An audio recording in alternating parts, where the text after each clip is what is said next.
guys, welcome to my day. So I wanted to hop on and I had to speak at something called Queen for a Day. And this amazing church about an hour away from us has this ministry for people affected by disabilities. And every year they do something called Queen for a Day where they just pamper and bless women who care for those with special needs. And this year I've been going for, I don't know, a handful of years and been so blessed that I always end up inviting friends. And yeah, I just love it. And it's so special and it blesses my heart. And I always feel humbled about how many volunteers come and help, and just how much they yearn and desire to bless us, which is crazy. Um, but they always have a speaker, and it's only for like 15 minutes, a little lesson or sharing about our life or whatever. But they asked me to speak this year. Public speaking is not my favorite. Um, not in front of large groups. Like this is easy because it's just on my camera and then I stick it somewhere. I don't have to see all your faces. uh, so they asked me to speak, and I was going to record it, but because it's something that God laid on my heart that we all need to hear. But I was going to record myself. I got up there and I was so nervous that I just totally forgot that I was going to push play on my camera. And I also ended up reading it almost word for word. So it didn't go as planned. Everyone said they were blessed and thanked me and said I did a good job, but I don't know. So I'm going to try to do it now and here so I can post it for you guys. Which I guess if you're seeing this, I did it and I posted it. So anyways, so I'll just do my recap, although some of you know some of this already if you watch my channel. Been married to my husband David for 17 years. It's certainly been an adventure and really fun to see where God has brought us and how he provides for our needs. And it's just so amazing. And I love him so much. I have 4 busy boys. Asher is my enthusiastic, loving, oh, of course I lost my spot already. I should just remember what I'm saying. My enthusiastic, loving, and constantly moving 8-year-old. Isaac is my thoughtful, athletic, and silly 11-year-old. Levi is my independent comedian leader who will be 13 this week. And Miles is my special needs sweetie who is 14. He has spastic quad cerebral palsy. He's nonverbal, non-mobile, and basically needs help with everything. He loves his favorite music and his favorite shows. It's basically the stuff he's been watching since he was 2 years old. And if you try to play anything new for him, which we do sometimes, he will grind his teeth and or fall asleep. You're blessed if he makes eye contact with you or smiles at you or vocalizes towards you. And you're super blessed if you get to hear one of his giggle fits, because it's pretty amazing. We don't always know what he's laughing at, but it's pretty awesome. He is a 9th grader, although he is still in a middle school and he's in a class for those with multiple disability support. But we're so thankful for the staff there, and it's a really good fit. Overall, he's healthy and he's happy. We don't really know how Miles' brain damage occurred. There wasn't any obvious events or signs or anything. I had a normal pregnancy. Labor was typical. It was kind of long, and I had to push for 3 hours, but he was fine enough to come and stay in the room with us. He slept and was nursing fine. And then the next day, he needed to go to the nursery for some routine things. And we thought it'd be a fine time for Dave to go have coffee with his Grammy. And I was going to take a shower. So we all did those things. And then on Dave's way back from the nursery, they saw them taking Miles to the NICU, and they said he was having seizures. Sorry, I had to pause it because people were walking in the parking lot and I didn't want to look crazy. So Dave saw them taking Miles to the NICU, and they said he was having seizures, which was weird because we hadn't seen him have any seizures. Although they said we might not have noticed them because it looks different in a baby, in a newborn, because it could just look like bicycling of the legs or posturing of the arms. And so we just went with that. They put him on a bunch of seizure meds and sedated him, and then did some testing on EEG, which is the brain, measuring the brain waves to see if there's having seizures. So he was born on Wednesday night. That was Thursday. And then Sunday, they transferred him to Hershey Medical Center because they have a bigger NICU and more testing they could do there than in Lancaster. So,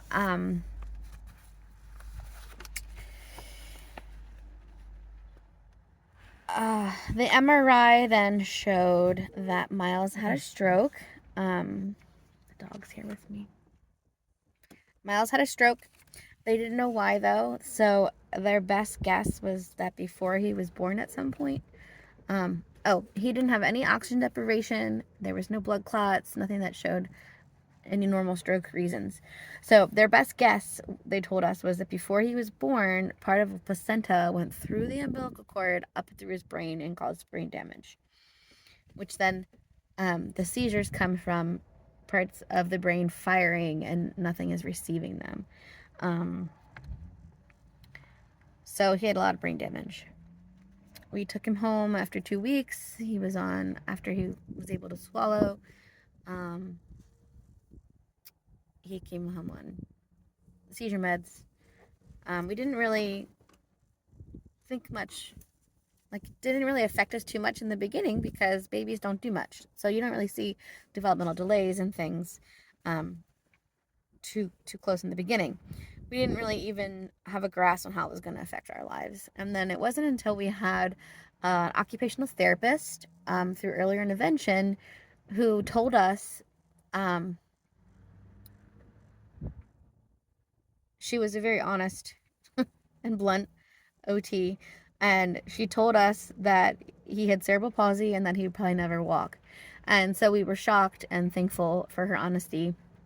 I don't think the doctors ever told us he had CP. We didn't really even realize that. Didn't know much about it.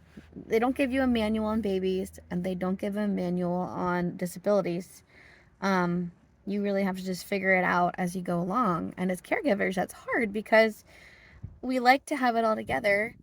We need to have it figured out and be prepared to solve all the problems that come up. That's our job. That's what we need to do.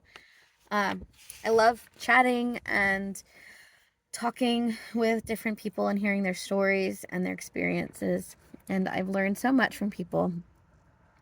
But something we all have in common, and this isn't only with special needs parents, but in typical ones too, is that we have a deep thinking and we often get stuck worrying about things that we can't currently change.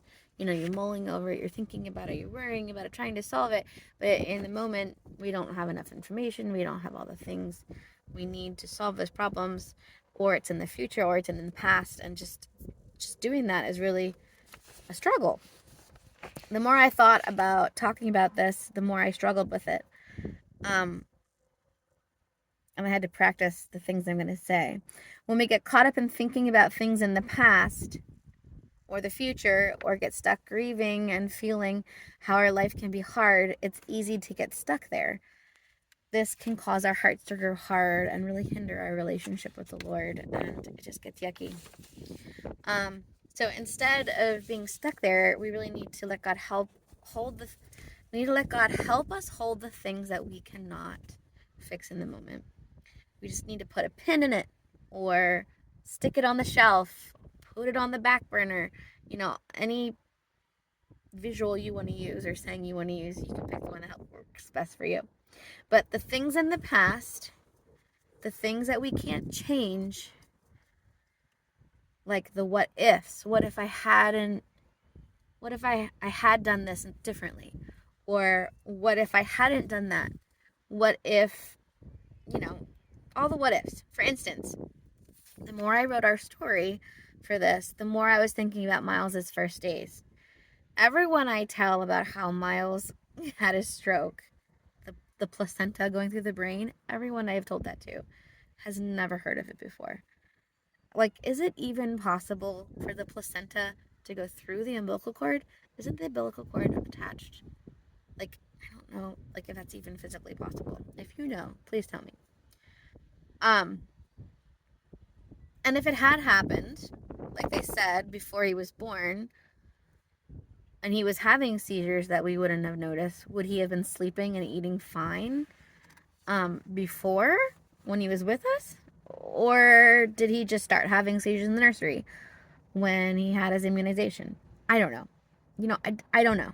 I never thought through all these things in detail before I wrote this. Even so, despite or in spite of all these questions, I can't go back and change anything. I can't go back and fix it. I can't go back and, change what we were all doing and prevent anything from happening or any of it. Doesn't matter. I can't. And getting stuck thinking about it is not going to bring peace. I have to put a pin in it, and maybe I'll come back to it, and maybe I won't. I'm wondering if the wind is blowing on the speaker. Sorry, let me put the window up. Okay. Maybe I'll revisit it later, maybe I won't. And the things in the future, like life changes. Will this happen or that happen? Will our story be like their story?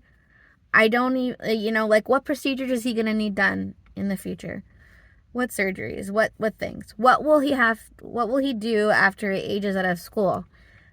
I don't even know what those options are yet. We just had an IEP meeting, and they said at 14, they started talking about the future. They're like, what do you think he's going to do after school? And I was like,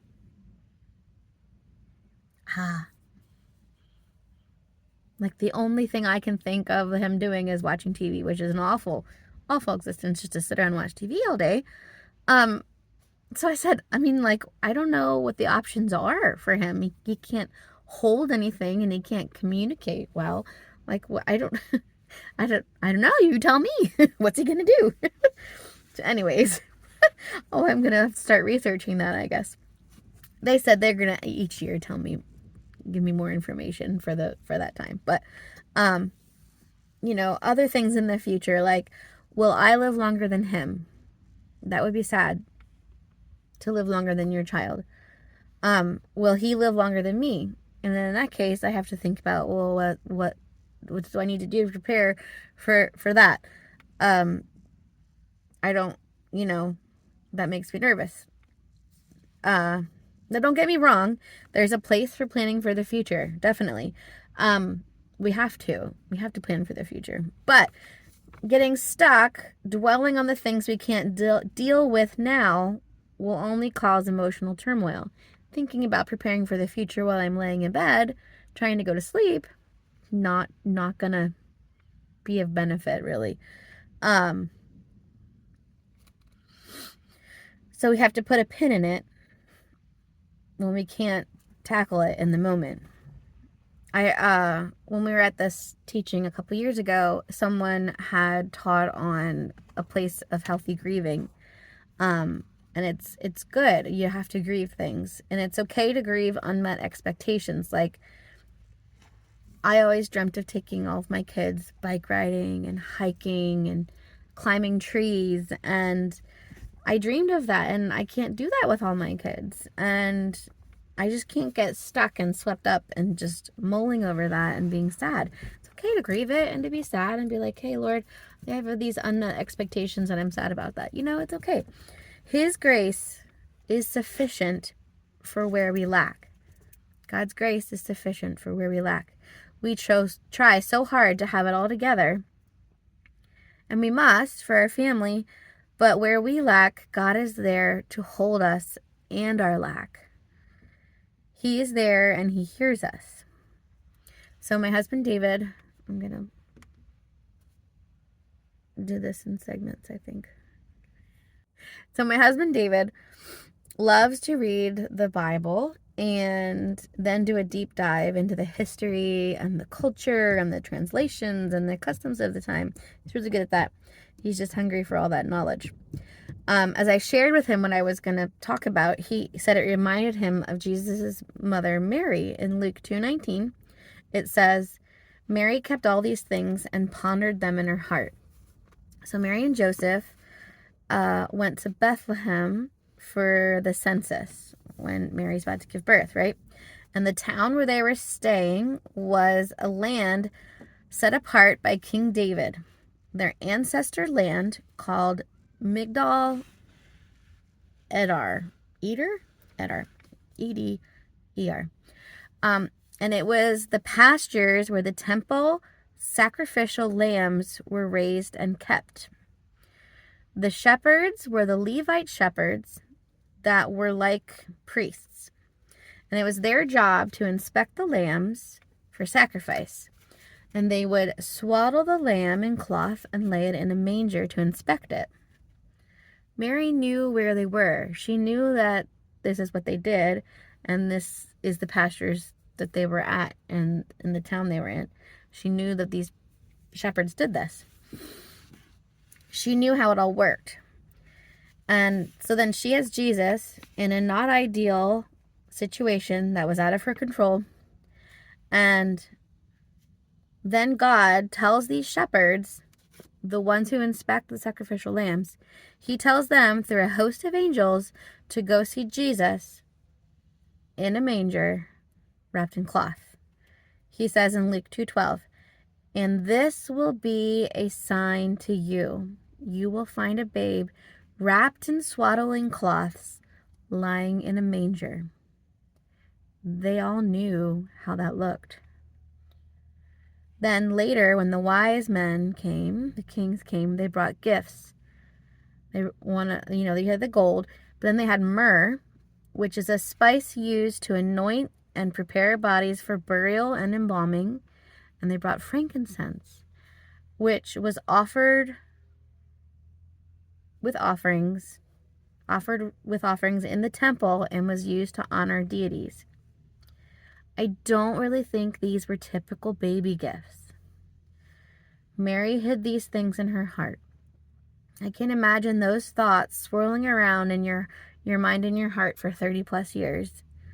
But she hid them. She put a pin in it. So many practical sides. So my practical side knows that we need ways to actually do this. It can be easier said than done for sure, but there are ways to help. Things that help me are accountability. You can tell a friend and have them pray for you. Even get them to take you out and distract you. So when you get stuck in your head, find something else to do than sit around and think about it. Number 2, journaling. This helps me get it out of my head and onto paper. It helps me process those feelings a bit better. I know not everyone likes to journal, but when I'm struggling with a conflict or just something I'm stewing over and I'm just emotional about and struggling, I journal it. And then, it's also fun to journal like what we do and what the kids are doing and stuff. But, and then I like to go back and read it. But mostly I only find time to journal when I'm super stressed and stuck. So whoever reads my journals when I die, my life is way better than what's in there. They're going to think my life is really bad. And I've had all these conflicts. No, look at the dates. There's lots of time in between. Anyways, they're going to get the wrong impression of my life.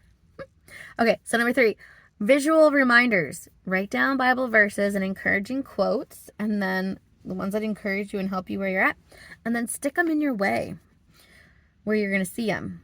So like in the bathroom, on the dashboard of your car, in your office, at your desk, in the kitchen, wherever you think about things the most.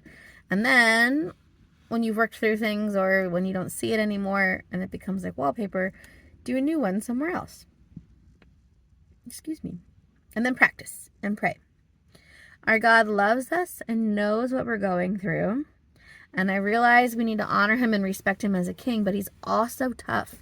And he can handle it when we tell him honestly how we're feeling and those hard feelings that we're having. And he knows them. You're not going to surprise him.